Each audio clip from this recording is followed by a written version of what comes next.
হিন্দু ধর্মাবলম্বীদের সবচেয়ে বৃহৎ শারদীয় দুর্গোৎসবকে সুশৃঙ্খল ও শান্তিপূর্ণ পরিবেশে উদযাপনের লক্ষ্যে মতবিনিময় সভা করেছে ঢাকা জেলা প্রশাসন। বৃহস্পতিবার ঢাকা জেলা প্রশাসকের সম্মেলন কক্ষে এই সভা অনুষ্ঠিত হয়। ঢাকা জেলা ও রাজধানীর আওতাধীন পূজা মণ্ডপগুলোর সার্বিক আইন শৃঙ্খলা পরিস্থিতি নিয়ে সভায় আলোচনা করা হয়।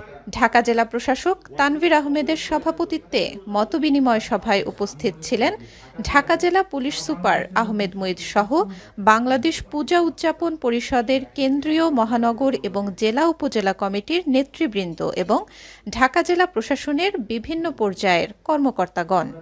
এছাড়াও ঢাকা জেলার আওতাধীন উপজেলা নির্বাহী কর্মকর্তাগণ এবং গোয়েন্দা সংস্থার প্রতিনিধিরা মতবিনিময় সভায় উপস্থিত ছিলেন।